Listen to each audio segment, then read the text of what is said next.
সংসদ নির্বাচনে এবারে সাহস করে আল্লাহর উপরে তাওয়াক্কুল করে দাঁড়াইছি। মানব সেবা করতেই ছেড়ে দিয়েছিলেন পুলিশের চাকুরি।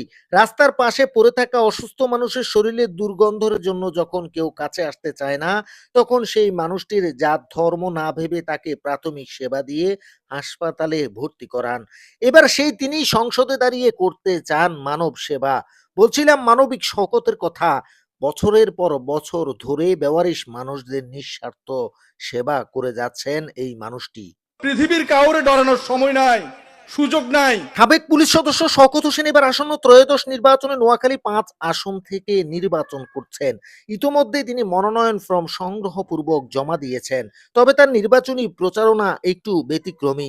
সেখানে গিয়ে তিনি অসহায় মানুষ দেখলে তাৎক্ষণিক তার সেবা করছেন।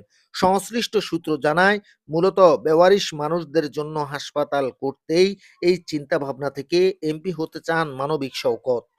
আমি যদি নির্বাচিত হতে পারি, একজন সাংসদের ভাতা তো বাবা মায়ের কসম করে বলছি, এক এক মাসে এক একজনের দিয়ে দিব। শওকত হোসেনের বাড়ি নোয়াখালীর কবিরহাট উপজেলার ধানশালিক ইউনিয়নে। শওকত জানান, তিনি এমপি পদে নির্বাচিত হলে বেতন হিসেবে ১ টাকাও নিজের জন্য খরচ করবেন না, সবটাই অসহায় মানুষের কাজে লাগাবেন। এছাড়াও তিনি সাংবাদিকদের জানান, ক্ষমতার জন্য না, মানব সেবা করতেই তিনি এমপি হতে চান। ওনাকে আমি এখন নিউজ ডেস্ক নগদ ১০,০০০ টাকা দিয়ে যাব। এই